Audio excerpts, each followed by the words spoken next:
We can book him again next week. Okay, cool. Hi. All right, we got a lot of Welcome, news now. everybody. Hi. We didn't actually talk Welcome about the to news last time. Agents for Humans. So another riveting week we got for you here. Joseph, what have you been up to? You want to, for those newbies, you want to give a real quick intro and maybe a little bit of something cool that you worked on this week? Well, I want to show what I'm doing, and I just want to show our special guest Ryan, Woo! who he can present AI IQ. He's the progenitor of the super good eval framework AI Hello, how's it IQ. going? How's it going, Ryan? Nice to meet you. Nice to meet you, Doug. Douglas. You've been doing some Ryan's super actually cool up stuff. Yeah, Ryan's thank you. actually upstairs, so you should come down. We should hang out here down here too. But the audio Yeah, quality will be better. I'll come over and I'll join you over there. That'll be better. I can talk a bit about my stuff first. Some innovations that we Trusted Router did, or you want to talk about AI IQ also? Yeah, go ahead. You go first, and I'll go after you. Yeah, so generally, like what we'll do is we'll do like a little intro, who we are, something cool we've been working on, and then we can show some little demos, and we've also got some news topics I'm sure that we can get into and just give our opinions, and then try to wrap it up like within by the top of the hour. Sounds great. Cool. Joseph, yeah, it's pretty informal. So I'm gonna share. Don't show these tips again. All right, sharing this window. Yeah, so Trusted Router is the project I've been working on, and we're getting some really interesting results. I showed a little bit before, but here's another one. We created a model called Socrates that is getting higher than Fable and GPT 5.5 and even 5.6. That's not even released yet on the terminal bench hard coding agentic coding benchmark. And so this is like beyond the frontier, and that's because we are looking, basically the fundamental intuition is that no model gets everything right, and the models aren't strictly better than any one. Everyone's saying, oh, this model's better and this model's better the next week, and that means that they have jagged edges in intelligence. Some models are smarter at this, some models are smarter at that, and that works even within a type of problem. And so if you look at this, how do I zoom in? This is the terminal bench hard. Some of them get polyglot Rust problem, and some of them get the Git web server problem, and no one gets all of them. But if we create the union of them by combining models, then we can actually get something that solves everything. And that's why the combination model Socrates is actually solving all of these problems better than any single model, including the big labs. And this is what it looks like. This is what Socrates looks like. It first routes to a really fast cheap worker that's doing things really fast at 1,000 tokens per second. And then if that gets stuck, it has the option to call a tool which says, get advice, basically. I mean, it's literally called get advice. And it says, I'm stuck, give me some advice. And then that goes to a really smart advisor. And that's actually 7 models in parallel. And so this ends up still being fast because we're doing it in parallel. But these 7 models include GPT 5.5, Opus 4.8, and then the other 5 top models. Then that goes to a KLM 2.6 judge that takes all the ideas in there and like collates them and figures out, oh, here's what everyone agrees. Here's like the unique insights. Here's the information. And then the synthesizer takes that, puts it together, and comes out with a final answer that's returned. And the interesting thing about this is I've taken a whole complicated orchestration agent harness and put it into a model, and I call it Socrates. And that's Socrates because it's like a teacher. It's like oh, here's a teacher-student relationship. And so you still can just use it as a normal model everywhere in your favorite coding harness, in Codex, in open code, in whatever, in your production pipeline. And it's actually usually faster for almost everything you do, because again, the first model is just a cheap, fast model. But on top of that, it's actually smarter than any other model that you have because it has an advisor that's actually 7 models. So this is actually 8 models put together. And I'm already designing ways to actually put 10 models together and make it even faster using Cerebrus chips. So and this is something. The cost, how does it compare to like say like Socrates to Fable? Is like, I guess it differs depending on, it's sort of a flexing cost is because it depends on which ones are used for the problem. Is that right? It varies, but the fast cheap model calls the advisor less than 10% of the time.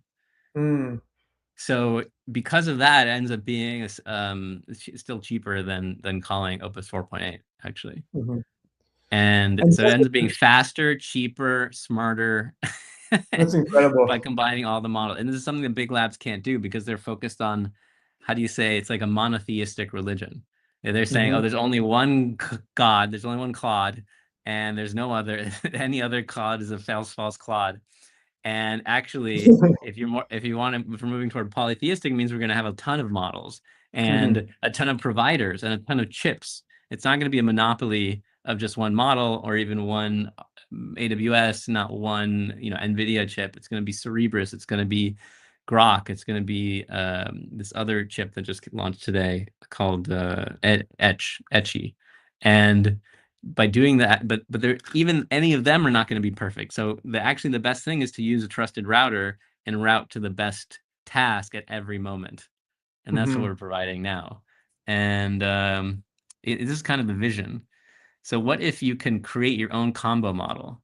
And it's a model that's actually like a container, like a container and a container ship. But inside it can be like a bunch of models stick together, right, in a combination. And there's all kinds of combinations you can do. The idea is you can have like a synthesis model, an advisor model. You can do routing. You can do MapReduce. You can combine these circuits in different ways and then make a really complicated model inside. But then on the outside, it's just a normal model. You ask it a prompt and it gives back tokens. And so what if there's like a marketplace of this where you can go on and hey, Ryan. What? And what if there's a marketplace where you can, so Ryan and I are talking about making a marketplace where you can like put in your prompts, make a model that's complicated, smarter, faster, cheaper, or all three, and then you sell it. And then you take like, a cut on top of it. Anyways, that's the things we're playing around with. That's so cool. So, I mean, trusted router, you're tackling a few things concurrently here. You are, first of all, more private than competitors because you're using encryption in multiple places. Secondly, that's important for the marketplace because you're trying to keep your technology secret. And by being private, people can trust that it's not getting stolen. Your data's not getting stolen. And so a lot of places, that are routing is like you send stuff, they can potentially see it, but so that's protected, but you can also offer recommendations for models that also, even the way they deal with it internally, because you're sending it to them where it's out of your control, but at least they often have agreements of how they're using data. So you can kind of like advise on this completely encrypted or private data flow. Two, people are so overloaded, unless you're a real computer scientist looking at all these benchmarks and things like that. They're so overloaded with, I don't know when to send what to where. I don't know what thinking means. I don't know how smart I need this to be. So they're often just maxing out and spending way too much on things they wouldn't even need. And then three is that sort of relates to the cost, is like then you're giving that frontier level intelligence or then some. You're reducing the cost. You're making the decision easier. It's so like a win across the board, which is super cool.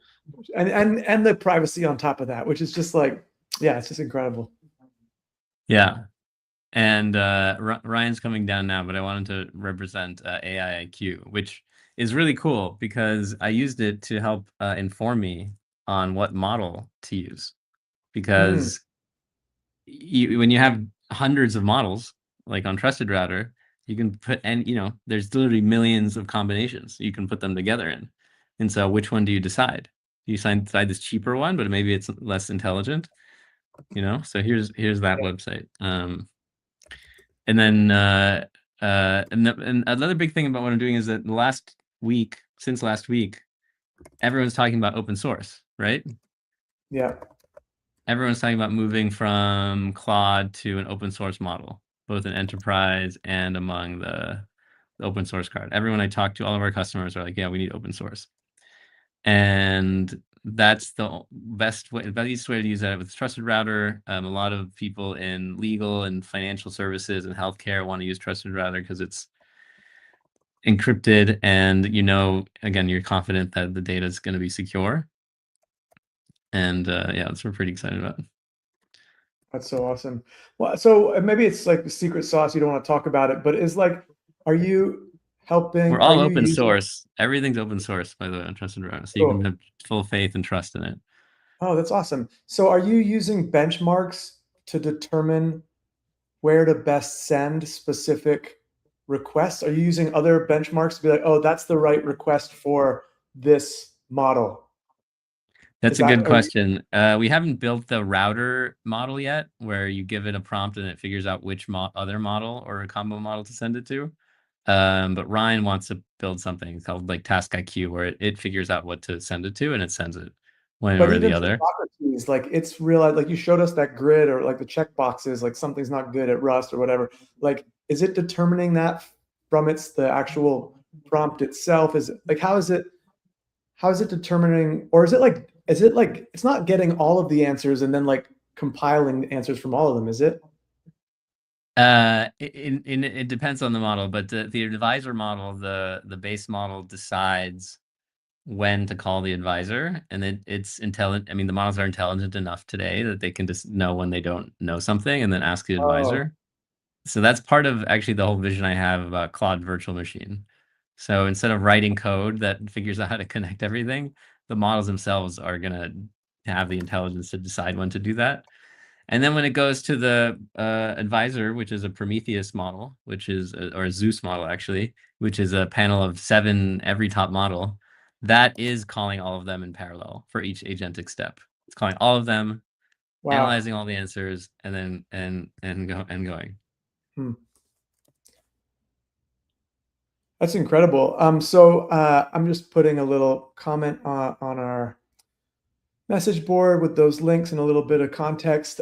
So is Ryan is he in there? Yes, he's here now, finally. Yeah. Yeah, I'd love to hear more about AIIQ and how you guys are working together. What's up? Hey, so let me share. Yeah, let's You teleported. Okay, so let me I'll show it here. Okay. You wanna pull it up there? Yeah, give us a little bit of like the problem and solution, what's the background of why you worked on this and what's it solving? Live podcast. Yeah, hell yeah. Right. Yeah, so it came out of my like desire to figure out what models I should be using for what tasks. And this was like 2 main aspects for it. Like, one is certain models are better at certain things, and there's no like one clear model that's better on everything. And then the second is like cost effectiveness. So there's sometimes where like you want to be able to complete a given task for a lower price, or you show the chart here. Yeah, there we go. So this is AIQ, and here we go.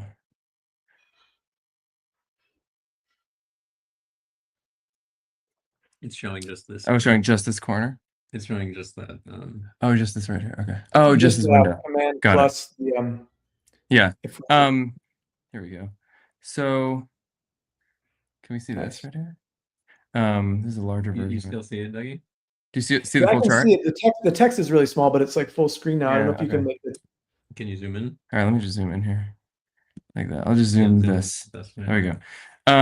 So yeah, this is our like main chart. So I mean, the other thing that we saw was that there are I think that's there we go. Okay. There are certain benchmarking sites that will give you like some kind of score, but the scores are often meaningless to people. Right. Like if you're of like an index and it says it's like a model scores 45. Well, what does that mean?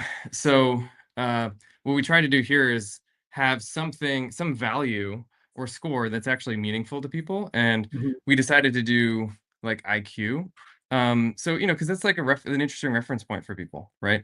They can see all right, well, if, Fable 5 is scoring 131 IQ, that's kind of interesting. That tells you something, like gives you a general ballpark of like how smart the model is. And then you can compare it to people broadly, but then you can also compare models to one another, and you have like some reference point of what a given score means.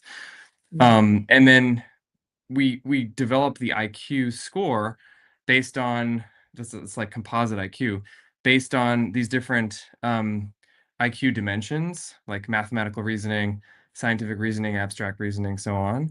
And each of these are different components that feed into the IQ score. And we have all these benchmarks here.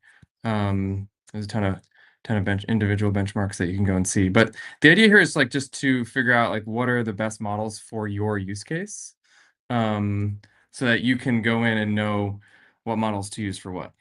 Mm-hmm.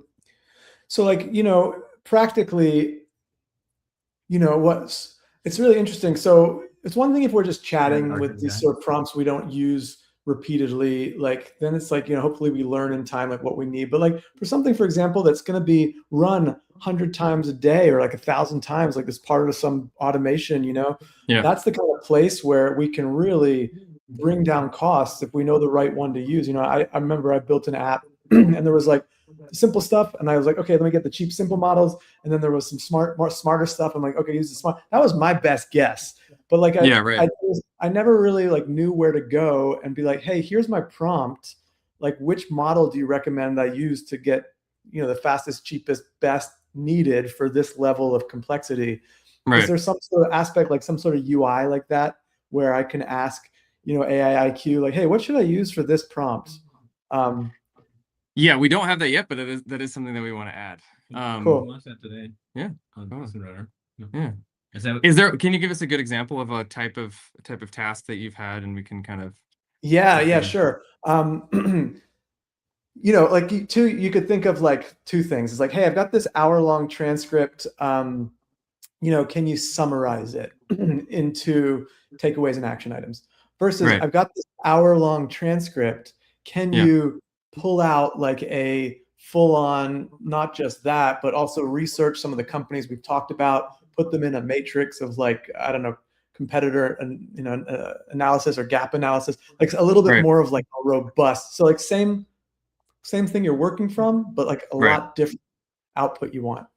Yeah, totally. Yeah, I mean, like there's going to be certain models are better at research, like deep research. Certain models are going to be better at extracting the, to being grounded in documents that you're looking at. So for example, if you have a use case where you want to see, analyze this, 200-page PDF, and I'm going to ask you questions about the document, but I want you to be grounded in the document. Don't go off of what you already know. Don't go off of what you find on the internet.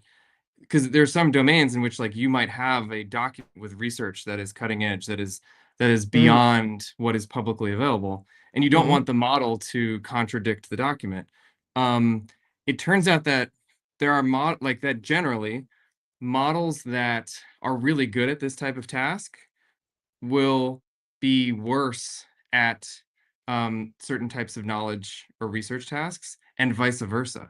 So as an example, the grounding facts in a PDF, surprisingly, Gemma 4 does the best on that. So a 26 billion parameter model that you can run on your own local machine does better than GPT 5.5 and better than Opus 4.8, which is crazy. Yes. Yeah. That's one that like there are individual tasks like that where a locally run model can perform better. Right. And that's just shocking. Incredible. Can you find it? We don't have that benchmark right here on this, but that's something we're adding. So that will be up by the end of the day. Show another one? Yeah. We can show another one. Let's see what else is interesting. Design Arena front end is pretty interesting. Or let's see. Designer. Yeah, this is pretty interesting. So Arena AI Web Dev is pretty interesting. Fable 5 clearly performs the best, but GLM 5.2 performs second best. Wow. So what It's are we looking at the outperforming- horizontal axis here? So this is the arena.ai is a great, another great benchmarking site. They specifically focus on user ratings and rankings of models that as they're using them. So it's kind of like user subjective user reporting of which responses they prefer. And they have a web development category. And this specifically looks at web development tasks. And so this score is like this ELO score is a report of what users prefer relative to other models on the web development tasks. And so when you see a model with a high score, that means that model is preferred to other models on this type of task by real world users and real use cases. Less than it's different than a traditional kind of objective task-based benchmark. So what's happening here in this chart is it's showing that Fable 5, clearly the best for web development, but GPT 5.2 is pretty close behind. It's very interesting. And not only that, it performs better than Opus 4.8 and better than Opus 4.7 and 4.6, and much better than GPT 5.5, which, this is kind of web development UI is a weakness of GPT 5.5, whereas the Anthropic models are known for being very, very good, the best models at web development, UI, and UX. But it's fascinating that you can have an open source model, GLM 5.2, which does better than every available model that Anthropic has right now. Yeah, that's what's incredible about this. But the average person would never know about, Yes. and I think that like bring in first of all, this is like a beautiful website, and it's really cool just to see it. And I imagine just the way you're getting all this data is very efficient and up to date. It's like incredibly cool. Yeah. I guess. Oh wait, real quick. Look at this. Also look at this. This is another interesting. This is a companion chart that shows that same benchmark against the effective cost of the model. And as you can see, you can get near Fable 5 results for if cost is more important. You have this kind of like this curve right here. These are called what's called isoquant curves, which basically is a reflection of how you weight different trade-offs. So the score on web development versus the cost. And so if cost is super important to you and you kind of weight cost more, well, now this even slightly more important, right? GLM 5.2 is clearly the best model for you to use because you're going to get near Fable 5 results on web development for, $5 instead of $100 for a large project, right? I gotta ask, because Joseph had sent a chart out, and I forgot to ask this question, but maybe it's a standard that I don't know. Why is the x-axis counterintuitive as what I would imagine, the small on the left? Oh, and that's because at least I'm kind of trained in up and to the right is the best quadrant. So, kind of upper right quadrant is the best quadrant. And so cheaper is better. So that's why you kind of do an inverted x-axis. Yeah. And is that so why you Joseph, that's why you either have to explain to people like, oh, it's reversed from what you think, like actually left is better, and like no, people don't read that, don't understand that. Yes, it's better to just like I mean we should make a clarification, but like upper right always better is like like one general way to think in the AIIQ site is the upper right corner is always the best, and the closer you are to that corner. Both of you guys did that. Is that like a standard? Because like I think that's really interesting that you usually think of things getting bigger to the right. But in this case, bigger is worse, and that's why you've reversed, which is interesting. It's like more desirable is further to the right. But actually, given that, let's go into one more chart right here. I just want to show that I love this because you can say, well, cost doesn't matter to me at all, right? Money's no object, right? I'm Scrooge McDuck. You just move it all the way here, and now, the best is Fable, because money doesn't matter. This is the best. But if you even matters like a little bit, suddenly GLM's the best. And if money's the only thing that matters to you, you just go all the way here, and you're like, okay, well, I guess the best. I guess Mr. Large 3. Wow, that's really fascinating. Even though it's clearly really bad at it, it's like so most people are somewhere in the middle. That's right. And then you can decide if your application is more cost or more of this. That's right. And then he has other ones that are like 3-dimensional, but yes, that's right. This is going to show next. Go to go to the trade-offs site, trade-offs page. We can go down here. This is a pretty interesting chart. It's this is a 3-dimensional chart. Okay, now this is showing 3 axes. Whoa. There's a little bit of a mind fuck. You could turn it. Okay, so if you look, purple is best and red, a red surface is worst. You need Okay, like a holographic version of this. I know. Yeah, maybe we should Like- rotate or something. like in space. Wow. Yeah. So if you the red, these are isoquant surfaces, okay, in 3-dimensional space. So the closer you are to the purple plane up here, the better the value of your model, right? Okay. And this is showing that the closer you are to the purple surface, the better your scoring, right? The better higher your IQ, the shorter your the lower your response time and the lower your cost. So we want low cost, we want high speed or low response time, and high IQ. And so the models that are highest up here have the best value across those 3 dimensions. And then what you can do is here's another kind of trade-off. This is a trade-off triangle, and this is showing that we're valuing IQ the most, and then money and speed a little bit. But if you let me actually increase this a little bit. And, oh wait, is that coming off? Yeah, that's coming. Yeah, Joseph, there's actually this thing below. Oh, I think I can just take that off by going like this, right? There we go. I think does that fit? How do I take the bottom bar off that has my comment on it? I click on the comment here. Hide. Okay. Oh, there we go. Okay, it's fitting. Great. Okay, so if you move this point, the surfaces are going to rotate. So the positions of the I know it's a little wild, but I'll explain. So this means, like, if I pull it down, it means I value money more and I value speed more. Okay. And if we rotate, we can see where the surfaces are. That's so cool. Now, this is showing us a new ranking. We've just created a custom ranking in 3-dimensional space based on our preferences. Let's put it in the middle, right? Why did you, for the 3D one, why did you rotate the planes as opposed to the points? Because the values of the points are fixed. Whereas the relations are fixed, but yes, you could rotate the same way we wanted to do up and to the right. That's because then your axes would rotate, and that would be weird. It's a cube, so I guess you could rotate the cube. Because you want everything to the right, top right. So maybe for 3D, maybe you want everything on the top. You know? Yeah, I guess we could do that, but then you'd have like the axis. You'd have the X, Y, and Z axis literally rotate. Yes. You could do that, I guess. What you're doing with this anyway.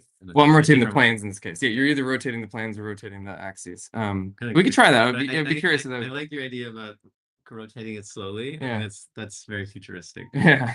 Oh, you can also change the pitch and stuff with this thing right here. So I got like I got a practical. No, well, it changes it like that. Yeah. But that moves the points. Well, no, but the plane is still. This is just my view. This is my camera. Yeah, that's right. Like this. Yeah, this doesn't move the points. That's right. This moves the points. Camera. That moves your camera. Yeah. Yeah. So I got a practical question, guys. If you value them equally, Mimo 2.5 Pro comes out best, which is super interesting. Yeah. What? Yeah. And then Grok 4.3 comes out second. That explains and on the Socrates, the base model is Mimo V2.5 yeah. Ultra Speed. Which puts that's right. it even farther. Even farther. So Mimo 2.5 Pro is the best for the intelligence, cost, and price at the same time. If you're valuing all 3 very highly. Now let's say you don't care about speed, you only care about IQ and cost equally. Well, this actually creates a GLM 5.2 is the best. This doesn't make sense. Gemini is not. I don't know. I guess it's Gemini is a very it's very fast for how smart it is. I'm sorry, it's very cheap for how smart it is. It's very cheap for how smart it is. Yeah. Cheap. No, this is cheap. But okay. And then if you put, this is probably a more realistic point for me, like money and speed I care a little bit about that, but I still care about IQ the most. And then we're gonna, interesting. Opus 4.8 is number 1. Is that it is fast, it is cheap for how smart it is, but it's still so much dumber than the other big labs that you're just like, why spend that much money? Like I'd rather use because it's closed. I guess GLM is maybe not as I don't know. Wow, so I got a question. Really outperforming. Practically wise, guys. This is, first of all, beautiful and incredible data. Like, this is like data porn, I think you could call this, right? Yes, yes. And Yeah.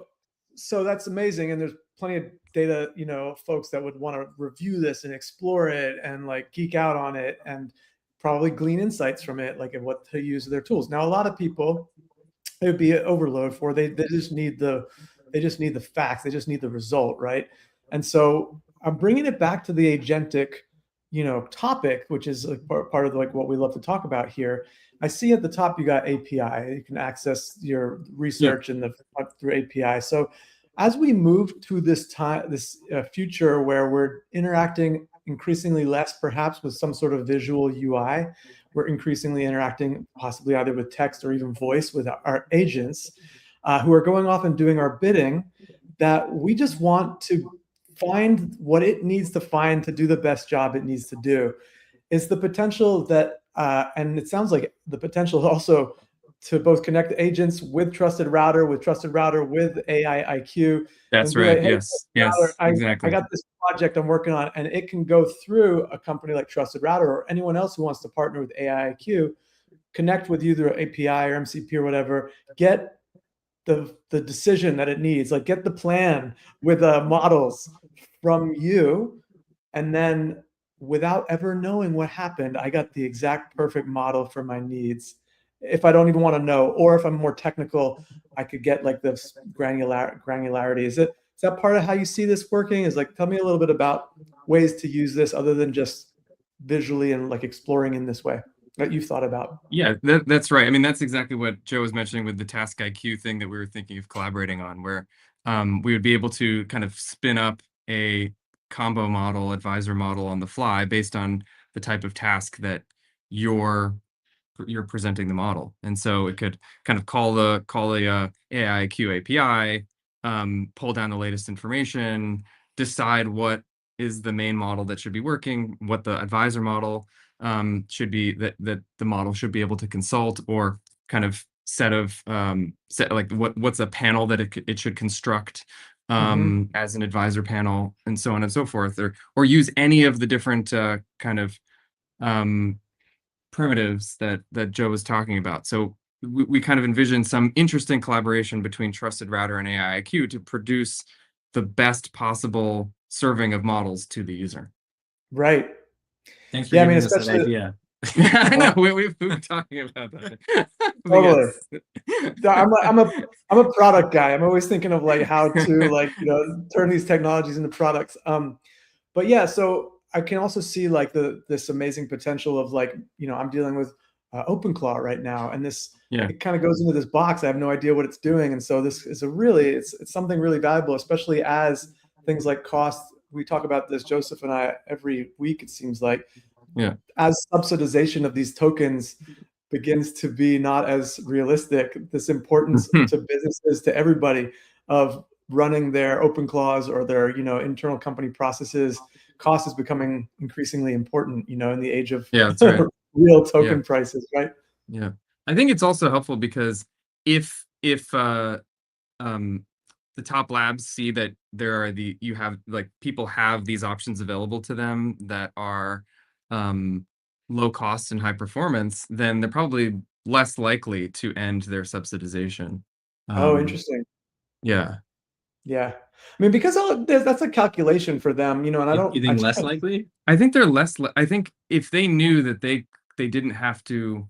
If there was one lab that clearly pulled ahead, it would probably end its subsidization. That's right. And but also the fact that Fable didn't even end it, threatened to end it in 2 weeks. That's right. The subsidization. That's right. Everyone freaked out. Looking at open models. That's right.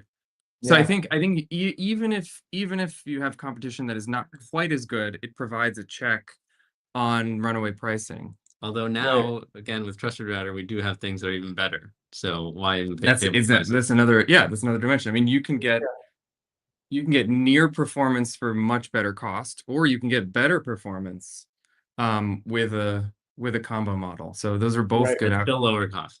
Yeah. So check this question out, especially like maybe, so there's the people that like are interacting with it maybe on the much simpler level. They just want fast, cheap, private, all those sorts of cool things. And then their agent can do their thing for them, or they can get like recommendation of what to use for their business process. However, in this era where people are getting their own physical boxes as well, because people want to save. I mean, I'm spending $50 on. Well, I was spending $50 a month on Vulture until I bought one of Joseph's quill feathers, which I think it's coming in the mail like any day now. I'm incredibly excited. Yeah, I gotta mail that. So. Yeah, send me the tracking so it's not sitting in my mailbox down the street. Yes, whenever it happens. But that's going to save me money every month. And so everyone's going to want their home agents. They're going to want their open agent. Like, we really believe of owning your agent. In fact, we're going to probably rename the live stream Own Your Agent, because it's a real tenet of something we believe in. While there might be conveniences for things like Claude to be our Omni agent, or Gemini, and I think Joseph and probably we all agree here, it's like, let's own our master agent and have them call on whoever's needing whenever we need whoever else. But I want to be in control of mine. But it can cost a lot to run, and so not just the hardware, but people are getting these Mac Minis, or I'm getting my Quill Feather, or these other cool little devices people are seeing, and there's this market for those like at-home boxes now, because people want to pay this VPS, or these in the cloud machines. But that also opens up the opportunity to have, like what you're talking about, open source or local models, right? Especially ones that are fast on this hardware that isn't super expensive hardware. So then there's this combination of like, okay, what could I have locally? And I don't even know if Trusted Router is set up for something like this, that it could know. It's like, hey, you've got that model local. You don't have that model. That's an expensive cloud model that runs on fancy hardware, but it can use a mix maybe of like some local stuff here for this part, some cloud stuff here, and string together local and cloud. I was thinking about building that, although the more I learn, like a lot of harnesses already build that in, like Hermes has a multi-router thing, so I presume it's already doing that. I'm not sure. Would that be useful to have a router that like decides whether to put it locally or to another router or a different router? Yeah, I'm not sure. I think there are. Does VLM have that? People don't run VLM locally. VLM is like production grade stuff. Meaning, like, if you had no models locally, it's just everything happens in the cloud. Versus if you're like, right. that would be interesting locally, for sure, and then it's like, Sorry, if you don't have it locally, what do you mean? Yeah, if you have your box in your house, but you have no local models, everything just runs in the cloud. You pay per tokens, or if there's any free ones out there, I don't know. But say you then have Gemma locally. Could it You do have a model. Hermes does support this. I think. So it's kind of like knows when to pull. Yeah. So you're using Hermes yet? Not yet, because I don't have my new Quill Feather. Oh, you only okay. So you only set up OpenClaw on both. I set up one OpenClaw. I'm pretty sure that OpenClaw supports this too. I think you can hook up with OpenClaw you can have multiple providers. You can use OpenRouter, you can use Trusted Router, you can have direct connections to OpenAI and Anthropic, and your OpenClaw will be able to use all of them, and it can make a decision there. You can decide to route it locally, or it could go through Trusted Router and then use models in the cloud. That's why I would make Quill Code probably do that same thing that OpenClaw and Hermes are doing. Yeah, I'd probably have Quill Code do local first, and then Trusted Router if you have local. But in practice, I think if you're actually sitting there, you probably prefer to do things in the cloud because you want to use 100 agents in parallel. In my experience. Well, you want to use 100 agents in parallel. I think for the average person, they're like doing their OpenClaw with one little thing at a time. I mean, I don't know, but yeah, it's a good point. Depending on you. Maybe today, but give it a few months. Like everyone's going to be just spinning up. It's like saying you only want to search like this book instead of using Google. Like, of course you want to use Google and search the whole web in parallel. Why wouldn't you? Yeah.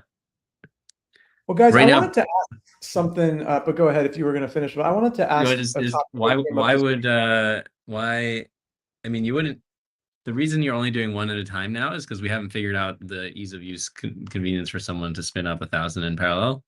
And also they're going to get 10x, 100x cheaper per agent. So that's true. The cost of each agent is going to keep going down. The tooling to spin up many agents is going to keep going up. With RAM as the main limiter, actually. We'd already have 10,000 agents in parallel if we had more RAM. So you want to be able. Okay, Fable. Did you use Fable? I used it for 1 week, or I guess for 4 days. I just happened to have 2 amazing projects for it that I used it for those 4 days, and it planned out the entire thing, and the plans were so good that as soon as it went offline, I was able to use Opus to actually So Fable at one point, when you typed make whatever in one sentence, it launched 100 agents in parallel. I don't know if you noticed, but it had a little grid and it just did everything in parallel. Yeah, for sure. That's crazy. Yeah. So that seems to be a big part of what's making these like frontier models perform better. Yeah.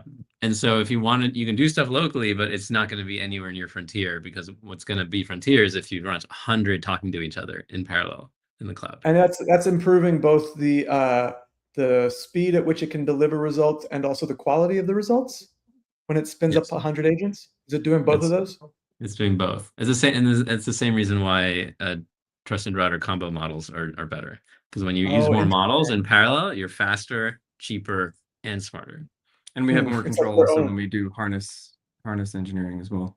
You can tune it, as opposed to, like, right now Fable is doing your work for you, but you don't even know what's happening. Like, you're just like, okay, I hope it's working, and maybe it is smart, but by providing all the tools using open source models, you actually know what's happening. And you can go in and say, well, actually, for my problem, actually, I think this advisor would be better. Or I trained a small LLM, let me use this instead. Or you're having your LLM just decide for you based on the task.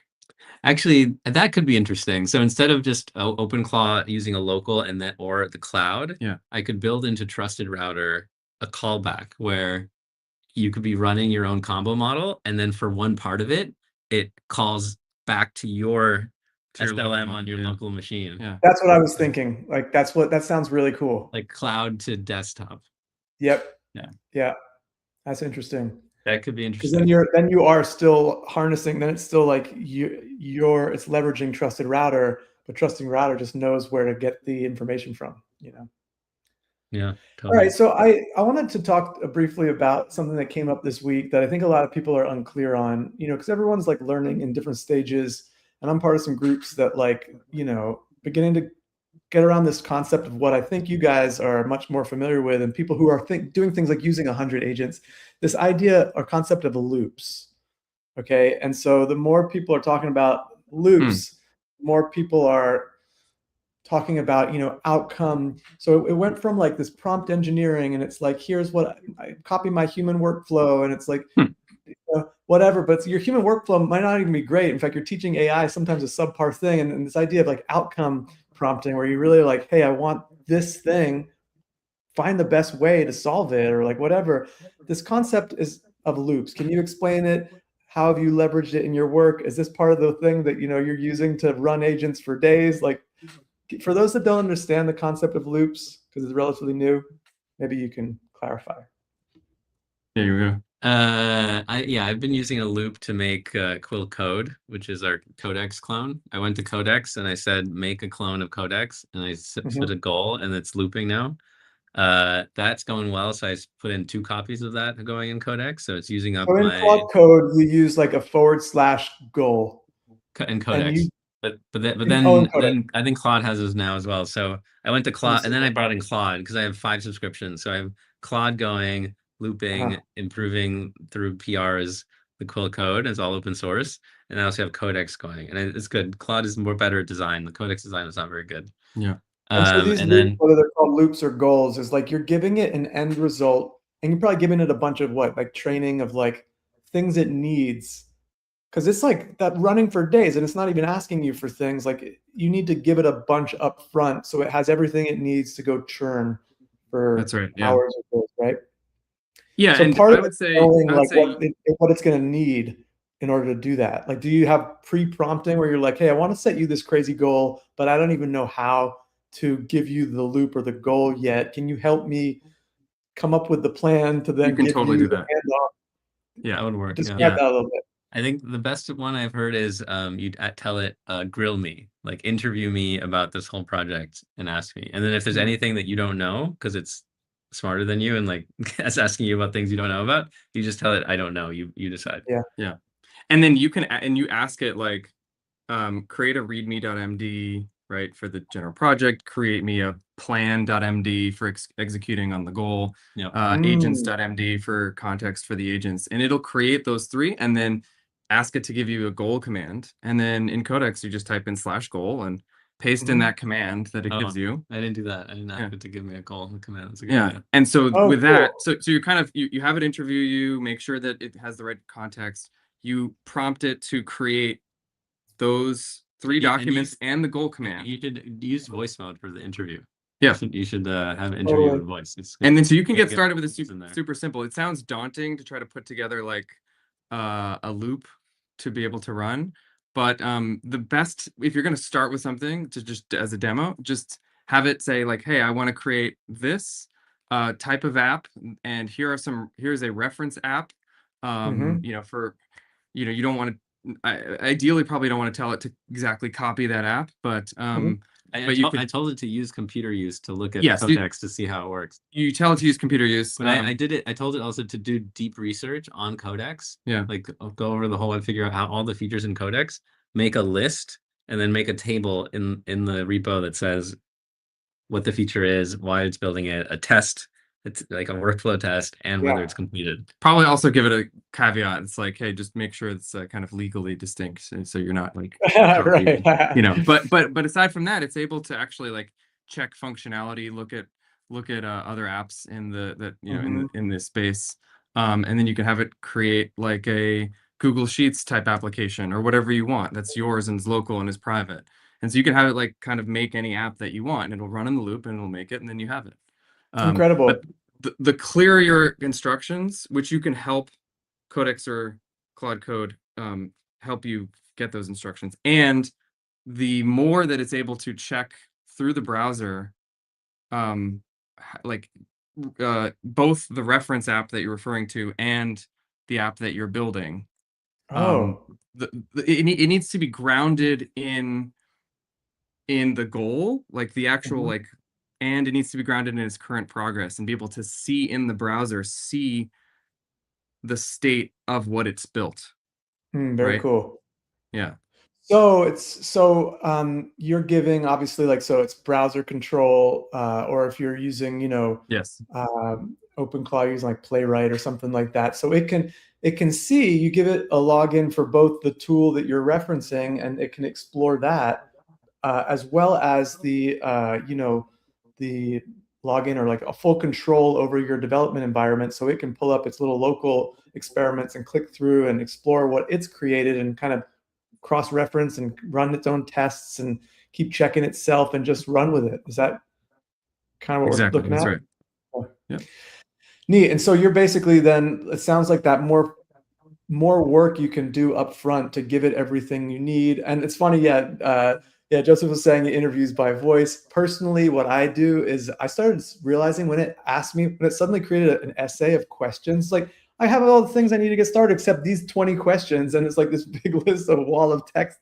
And I'm like, this is a pain. I used to, back in the day, meaning like a month ago, I would be like, oh, 1, answer to 1, 2, answer to 2. And now I just say, hey, give me a, make my feedback for you into a nice HTML page with inboxes and bullet points and radios and more description input. Oh, nice. And that's cool. Yeah. It gives me a UI that I can, and it's a one-time UI to give that's it super cool. really good feedback. Makes it easier to fill out, more enjoyable. Right? Yeah.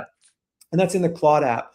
And usually what it does is it has like a button at the bottom that says like either submit or it's like copy markdown. So you fill it all out and then you copy it as markdown and then you paste that back in, and it's like formatted for it's like as if you were doing it responses. You get 20 questions of clarification. I get like 2 or 3, maybe 1. I guess it first of all depends on the quality of what you're putting in. Yeah. And if your clarity of what you're putting in. So I'm building right now an agentic platform for businesses that like everyone can have their own Slack-based agent that goes in and its company, you know, accesses the company brain and gets some access to different tools and whatnot.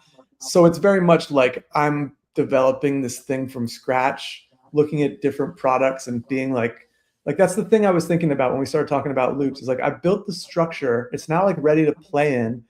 And I'm almost want to set it like this loop of being like, hey, here's some cool tools and functionality. Here's this is kind of what I wanted. And I wanted to sort of set it on, leave it for a little while and see what it produces, you know? So I'm just getting my head around like how I'm going to do that next. But ultimately, because you're going from something clear, you're mimicking something that exists. I could see why that has less questions versus building something from scratch or that doesn't exist yet, or you have less reference for, probably does need more answers. I mean, that's why. Yeah, I try. Yeah, that's true. And I think it learns what you like. That's true too. So it will realize, oh, this guy doesn't like answering all these questions. Yeah, I'll just decide for him. So, all right, guys, in our last 5 minutes, like we've got covered a lot here. What are you excited about experimenting on? I mean, that you're actually going to be able to maybe get to this next week. Like, what's top of mind? You've obviously got some cool collaborative things, but is there anything you're really psyched about geeking out on? We're running an experiment today. Yeah, it'll be pretty exciting. Yeah, we're putting together a bunch of open source models to so Mythos, the way it's proved that it's so good is it ran on this benchmark called Exploit Bench, which is entirely open, and Mythos is by far the best by like 3x. But I think to find like issues in your code. It takes a real program that's like hundreds of gigabytes, figures out a way to completely hack it entirely. Yeah, like basically find a way in.